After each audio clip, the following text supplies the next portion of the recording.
Hello my YouTube family, আসসালামু আলাইকুম।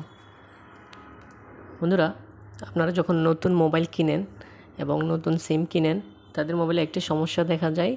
সেটা হচ্ছে মোবাইলে এমবি থাকা সত্ত্বেও ইন্টারনেট চলে না। সেক্ষেত্রে এটা সমস্যা সমাধান করবেন যেভাবে, আমি আপনাদেরকে দেখিয়ে দিচ্ছি সমস্যাটা কীরকম আর সমাধানটা কীভাবে করবেন আমি আপনাদেরকে দেখিয়ে দিচ্ছি। প্রথমে সেটিংসে যাবেন। সেটিংস থেকে dual SIM and mobile network এখানে যাবেন। তারপরে যেই সিমে ইন্টারনেট ব্যবহার করেন অথবা এমবি আছে ওই সিমে যাবেন। ধরেন আমার 2 সিমে এমবি আছে, এখানে গেলাম। এখানে যাওয়ার পরে অ্যাক্সেস পয়েন্ট নেম একটা অপশন আছে, ওইখানে যাবেন। আমার এখানে অ্যাক্সেস পয়েন্ট অলরেডি করা আছে, সেজন্য আমার মোবাইলের ডাটা কানেকশন চলতেছে। ধরুন আমি এটা ডিলিট করে দিলাম, ডিলিট করে আপনাদেরকে দেখাচ্ছি। আমি এখানে ডিলিট করে দেওয়ার সাথে সাথে দেখেন উপরে বাম পাশে 4G নেটওয়ার্ক চলে গেছে।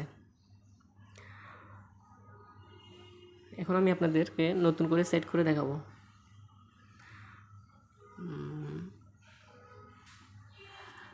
যখন আপনাদের এই সমস্যাটা থাকবে তখন এরকম একটা অপশন দেখা যাবে, Robi MMS IMS new FN reset to default.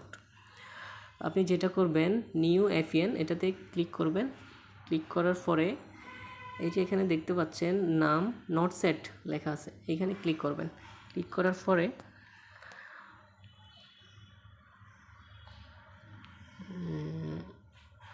এখানে লিখতে হবে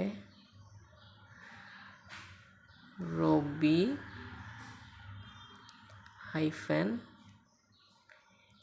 -ইন্টারনেট।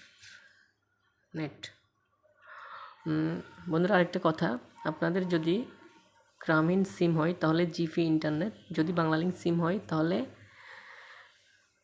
বাংলালিংক ইন্টারনেট, টেলিটক হলে টেলিটক ইন্টারনেট, এয়ারটেল হলে এয়ারটেল ইন্টারনেট।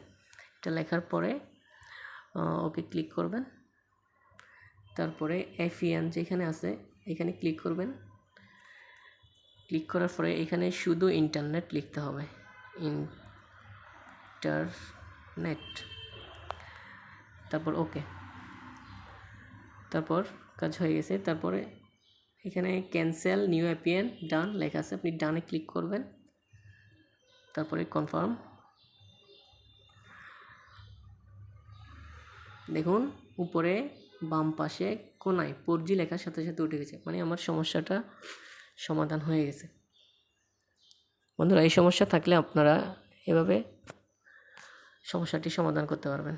আশা করি ভিডিওটা আপনার উপকারে আসবে। ধন্যবাদ।